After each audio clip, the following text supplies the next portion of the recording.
Okay, so again, when you use a clicker, it's when it's the exact moment when your dog does something that you like, that you're wanting them to do, and that you are going to let them know. Like typically when I'm clicking, I'll say sit or down or come or place or touch, whatever it is. Okay, um, every single like clicker picture that I encounter, like in relation to an article about like clickers, it has a clicker extended out toward the dog's face. Okay, you don't want to be doing that. So you typically I have my clicker behind my back. You don't want to click like right in the dog's face, and you don't want to click near the dog's ear, especially like with a box clicker. But I digress as usual. Um, but with a clicker, you're pinpointing an exact moment in time where a behavior has occurred or is occurring, right? So you can like give the dog specific timely feedback on what they're doing, what it's called. So when I label it, like when I use a cue, I will, like I said, I do it simultaneously. Sit, right? So as far as this goes, yes, it is for letting your dog know when they have done something that is correct or a desired behavior. I also use it to indicate to a dog when something going on around them slash to them is also good. And then a food reinforcer is forthcoming, because basically you're contractually obligated, as John McGugan says, the Glasgow dog trainer. He says that you're contractually obligated to give your dog a food reinforcer if you've clicked. Like, you have to give your dog a tangible reward if you click, okay? Within 2 seconds of the click to be effective, for the dog to understand why they're receiving it. 5 seconds at the very, very latest, but even that is pushing it. That's too late.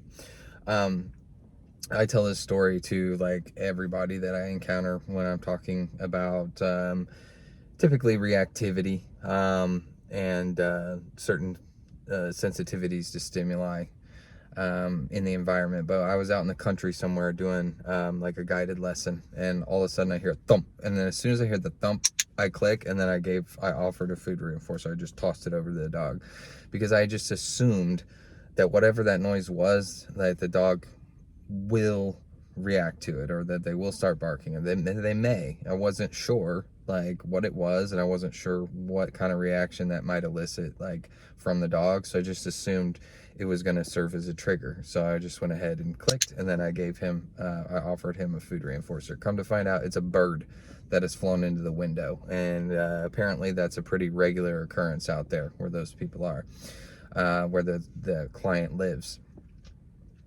But that's like my conditioned response. Like if there's some kind of noise, or like, something materializes around the corner, like I just assume that it's gonna serve as a trigger if I don't know otherwise. Like if I'm not 99.9% sure that my dog is going to be able to see that, process it, and then move along, I want to I want to draw a straight line between that thing good and that thing treat. That thing click, that thing good, that thing good, that thing treat, right?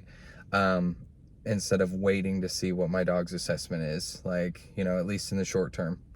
Once you get better at this, like together as a team, you can give your dog a little bit of time to make a decision on what they're going to do when they have a pattern of clearly reinforced behaviors, okay? To see if they refrain from doing that. You're not waiting to see what their assessment is of that stimulus. You're trying to inform it. That thing good, that thing treat, right? So anyway, yes, it's used to indicate when they're doing something right or correct, but also, if you think about it, the thing that they're doing right or correctly is remaining calm, remaining composed, remaining quiet, and just watching that thing. They haven't reacted dot dot dot yet. They haven't barked dot dot dot yet. They haven't lunged dot dot dot yet.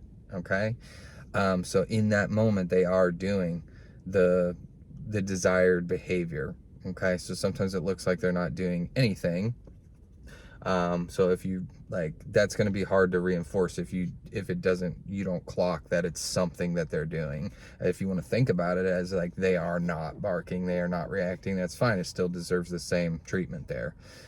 So I use it for letting them know what's going on around you / to you is good, and a reward is forthcoming, and what you, the dog, are doing in response to what's going on around you / to you is good, and a reward is forthcoming. So this can also be used with some handling, some desensitization and counter conditioning for like sensitivities and aversions toward body handling.